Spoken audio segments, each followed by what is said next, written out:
Here we come, Riku. Riku answers You're not gonna kill us this time. You're gonna be toast. Riku is made of toes. Skip scene. I was finishing that word for you, since you wanted to be disrespectful. Of Riku Ansem? Yeah, I do. He sucks. Toast. Don't You can disrespect Riku Ansem all you want, but you cannot disrespect Toast. I can try. I mean, you can try. I might just do more damage in general. So, my fiance found this article on BuzzFeed today. Oh, good. And she was reading it to me. It's called "Just 32 Things You Might Want If You're a Gamer." It was posted on April 4th, 2020 by Heather Braga at BuzzFeed staff.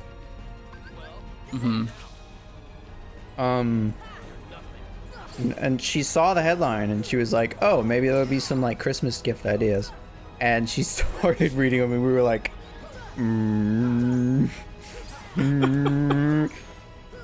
Okay. I won't read all of them, but so there's like a board book. It says, inspired by the classic video games of the 80s and 90s, you might want to add into your library for decor, or used to teach your kiddos the essentials of gaming. You cut out there for me, so I don't know what you said. Okay.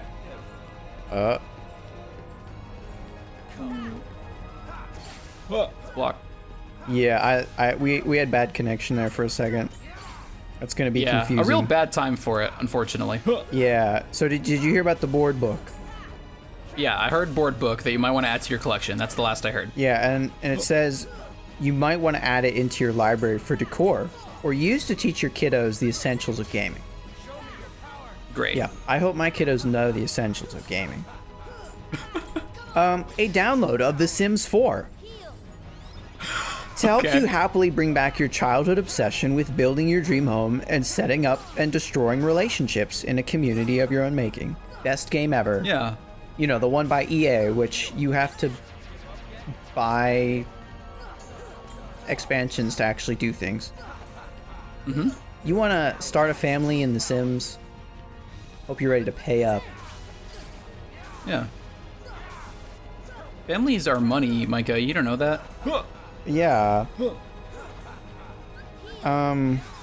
Let's see. A splurge-worthy mouse. Designed for serious esports gaming with special features. It's extremely lightweight, has programmable RGB lights, and is ambidextrous. That cannot be comfortable. But it's ambidextrous. Yeah, that's the part that can't be comfortable. It's for gamers. This is for the gamer in your life, Josh. I'm the gamer in my life. I'm not the gamer in your life. Riku to the DM. Animal Crossing New Horizons. People like that It'll one. transport you into a wholesome, adorable island of your own design and keep you entertained forever. I mean, I respect Animal Crossing, that's for sure. An HDMI splitter. So you won't need to fumble with any cable. I don't like splitters, that's just me. I would rather have like a receiver box. I mean, I know that costs a lot of money. But I have, it's not even, I guess it's not a splitter, I guess it's the opposite of a splitter. It receives multiple signals and then outputs to one, which is what I have on my TV, which is real nice. Josh, how about this? Would you like a poster to perfectly showcase the phrase any Fortnite player utters at least 20 times per gaming session? This specific one is like a silhouette of that piñata thing from Fortnite. And it says, where are we landing, boys? Oh, I was about to ask what the phrase was, so I'm glad you told me. Yeah, wouldn't you like to have that poster? No. You don't want the boys to know you constantly want to know where we're landing? I mean, I appreciate the communication that it encourages, but I don't often ask that question. I feel like it does not, it doesn't really have a place in my life, unfortunately. Mario Kart 8 Deluxe. Refresh arrow. Because for some reason a real gamer wouldn't have that game already. Did you, speaking of, because we were talking about GDQ earlier, did you see the 48 track relay of that the other night? By the other night, I mean last night? No. Oh, he's DMing. I've watched Mario Kart 8 speedrun before. It was just really boring. What? Like, it's a great IL game. Like, if you want to get a record on a track, like, go for it. But, like, a speedrun of multiple tracks just gets boring. I really need to beat him up while he's between DMs at this point. Oh, no. Yeah, what's up? Josh, for the gamer in your life. A Donkey Kong-inspired fanny pack. Oh. That'll keep your hands free for tossing barrels and collecting bananas. You know, the usual. You know, the usual. You know, maybe the gamer in your life wants a game controller bath bomb. How is that? Is it shaped like one? Yeah, looks like a PlayStation controller. Okay. Sure to take your evening soak to the next level. I'm sure. Let me skip over some of these. Riku, you're being really not nice today. For the really gamer, don't appreciate it. For the game in your life, an Oculus Quest VR gaming system. Because we all know that VR is, you know, cheap and perfect now. Yeah, it's a great gift. A great investment for everybody. Yeah, not only is it super expensive, but not worth playing all the time.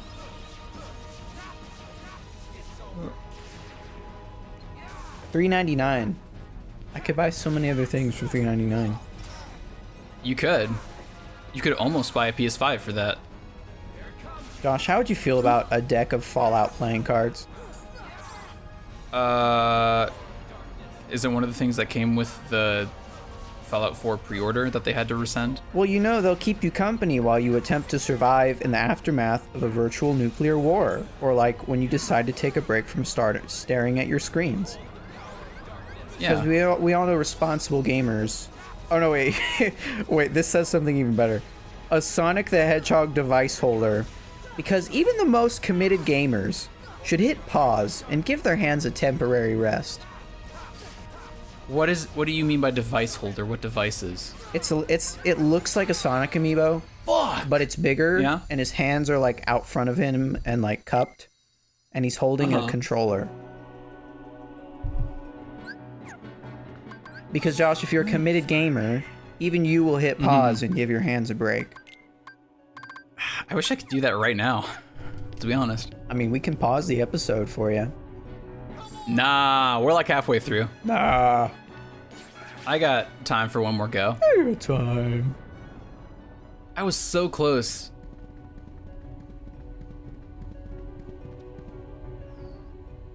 Yeah, this is the consequence of me kind of rushing through the game and being underleveled. Dude, that's me in Dark Souls. It's true. That's very true. We brought this upon ourselves. I mean, we both picked an action RPG and wanted to go through it quickly. That's not what they're made for. But it's fun. No. Yeah, and we've had a good time. Yeah. Josh, I know you want this one. A Kingdom Hearts Keyblade umbrella.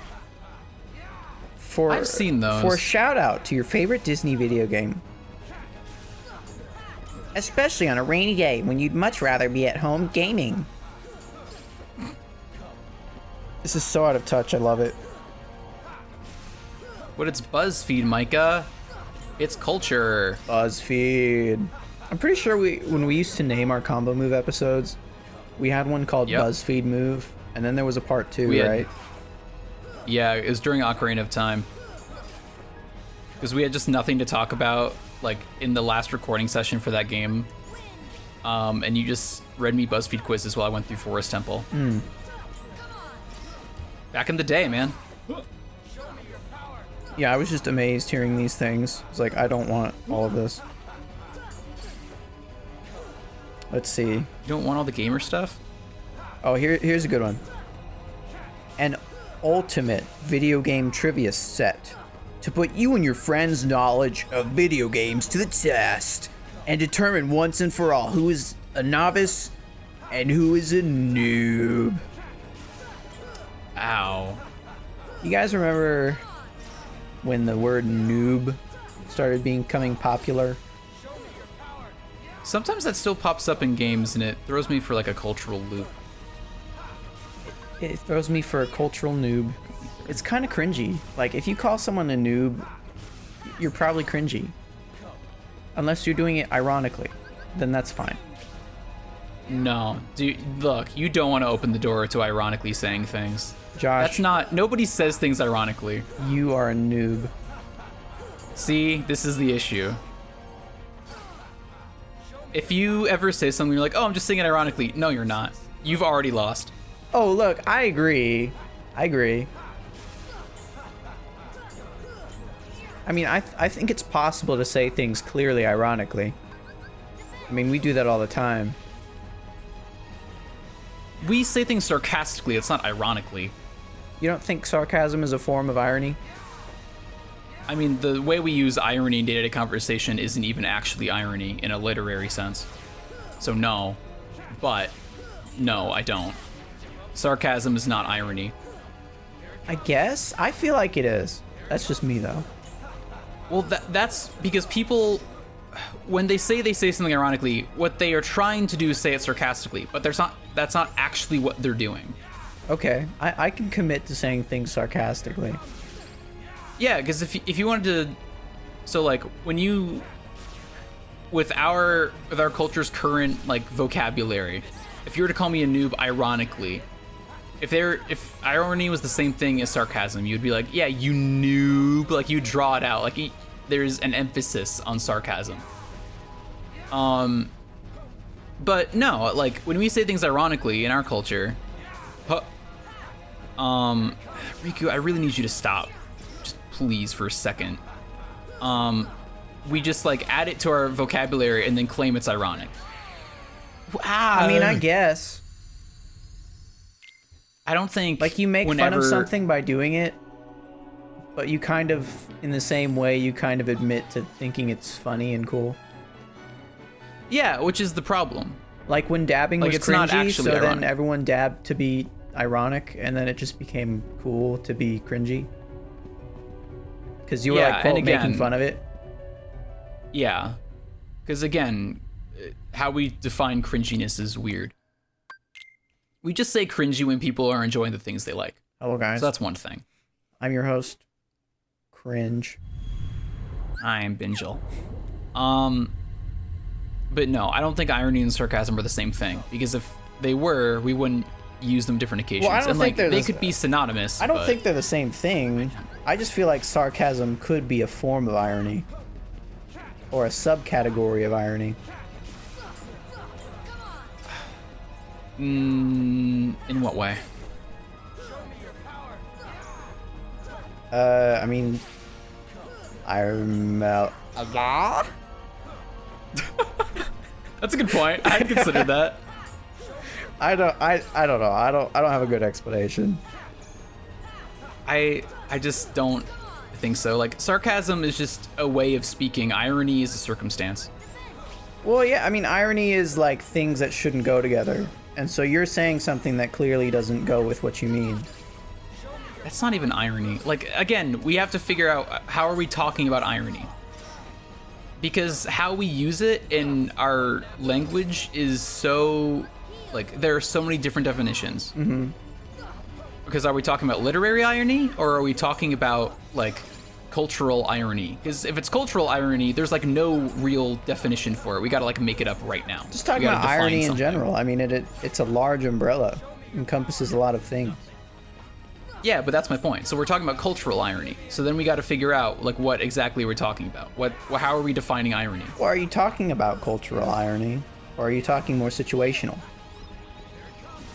Situational irony is a kind of literary irony. Mm-hmm. But when we talk about irony in person, like in our day-to-day life, we almost never actually mean that. Is literary irony not the same thing as just irony? Well, literary irony has different kinds. There's situational irony, mm-hmm. which is, I'm trying to remember the exact definition. Situational irony is like being in a circumstance, like you said you wouldn't be or something. Can you look up these definitions? Yeah. I know dramatic irony is when the audience knows something that the characters do not. Because stories love to do that. Because it's a great way to build suspense in a plot. Types of irony. Yeah. So 3 types. First, situational irony. In a real-life situation, it is applied when something happens and the person within the situation is unaware of the true reality. Oh, yeah. Mm-hmm. Wait a minute. Is that not dramatic? Because 2 of these say situational irony. Nope. I think it's... Let me look at a different chart. Because you can't have dramatic irony in real life because it inherently refers to like the audience, the reader. Yeah. Situational irony is as you described it, yes. Okay, but it also says situational irony. It says this is used when a situation does not have the outcome which was expected in the first instance. I guess that also is situational. Kyrie. So, and then... That might be it, yeah. So there's situational dramatic, and then there's verbal irony. Yeah. Which is, it is when a person wants to express something using speech which says the opposite of what they mean. So they give the example, if it were a very cold day, a person using verbal irony might say something like, "Isn't it warm today?" Yeah. I think my point is that sarcasm... I think you could make an argument that sarcasm is a kind of irony. How I view sarcasm is that it is a delivery, it is a tone of voice, it is a way of speaking. It's not exactly what you are saying. Yeah, I see what you're saying. Like, you could put it under verbal irony, but you could say something that's not really ironic in a tone of voice to mean something else. Yeah. I mean, it depends on the situation. Yeah, and this is why whenever people bring up irony, I need to like sit down and clarify, like, okay, how are we defining it? Because we address irony in a bunch of different ways just in our day-to-day life that aren't actually any of those definitions. We like to throw words around that don't mean what they actually mean.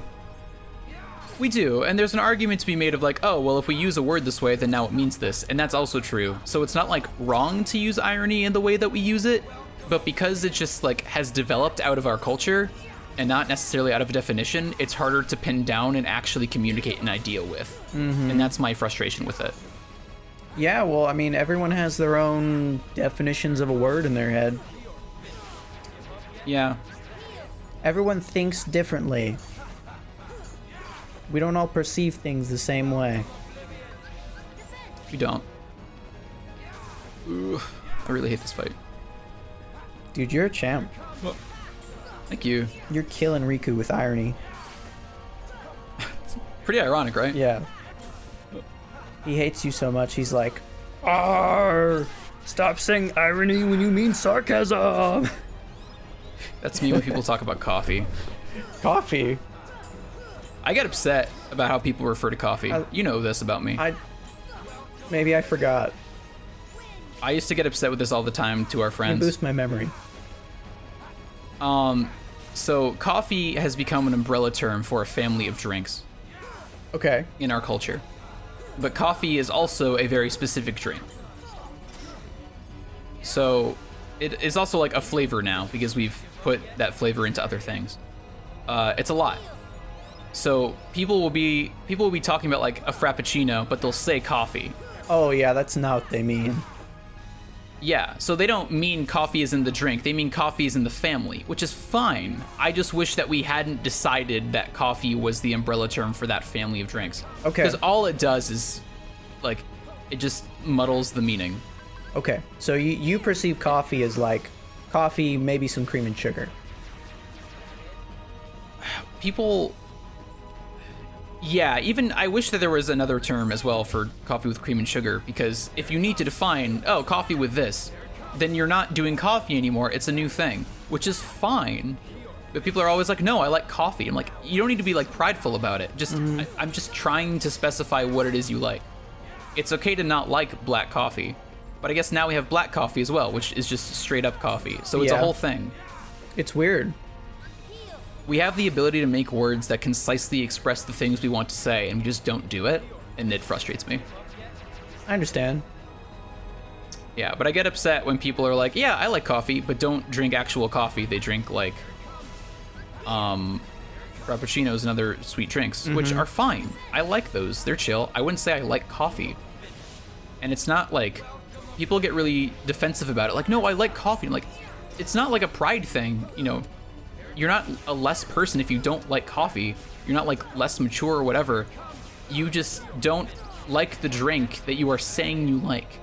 And I just like, even if you say you like a family of drinks, if you don't like all the drinks in that family, it's still not factually accurate. I want accuracy in what we say. I want honesty. Yeah. And even though it's not intentional dishonesty, it feels like dishonesty to me. I understand. Which is very much a me thing. This is an issue that I don't think anybody else has. I'm just being picky and weird. But it frustrates me nonetheless. I mean, I get the frustration. I personally wouldn't find it a big deal, but I understand why you feel that way about people saying coffee. They mean other things. Some people are willing to admit they exclusively drink iced coffee. Yeah. But then again, which is chill. They might also be getting an iced latte and still call it iced coffee. Oh, we're DMing now, huh? DM. Yeah, he's creating a campaign for D&D. He's got a group of buddies on Thursday nights. I really respect it. He really dresses the part. Yeah.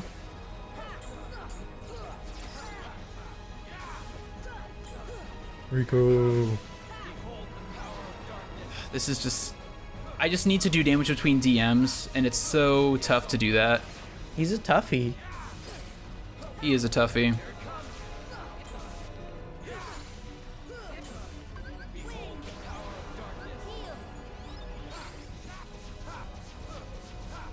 We're okay.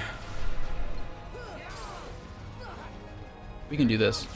How over... Are we like overtime with the episode right now? Oh, yeah. Oh, great. But How far over are we?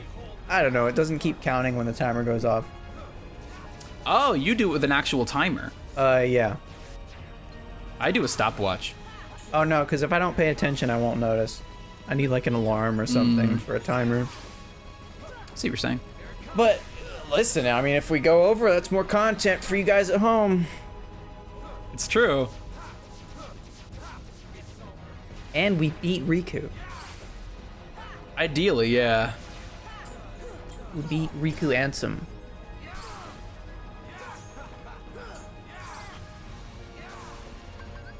I'm gonna pop the other elixir. I'm gonna pop a squat. Why is this so tough? Ugh. Rico. If I can get that stun combo, I'm content, because at least it's like substantial damage, you know? Mm-hmm. I don't always get that. So Riku opened his heart a little too much.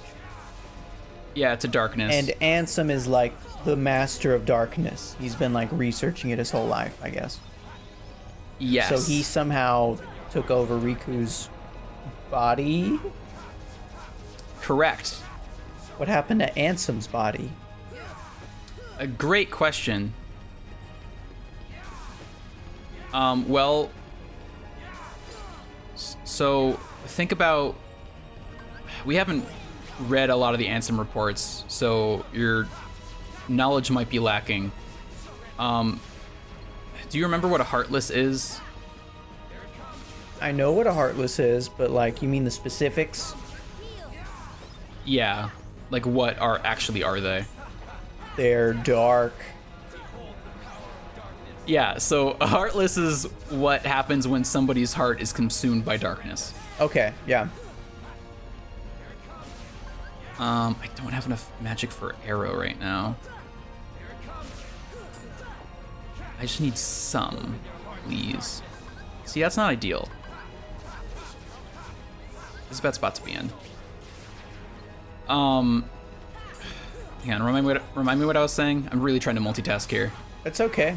You're talking about Ansem and what a Heartless is. Said yeah. It's what happens when darkness consumes someone's heart.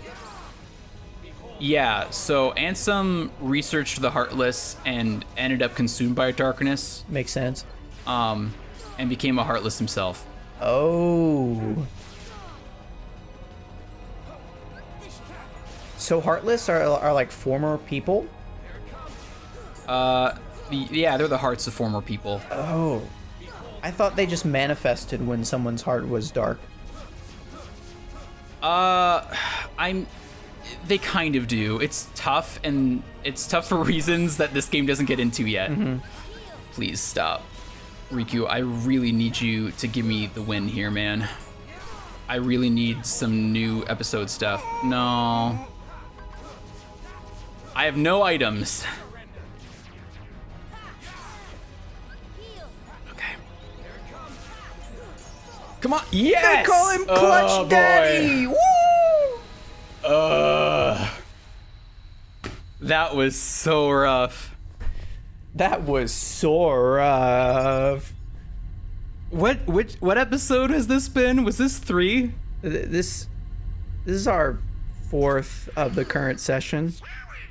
Okay, thank goodness. Because I was gonna say, if this is still the 3rd episode, then we've been going for like half an hour at least, if not longer.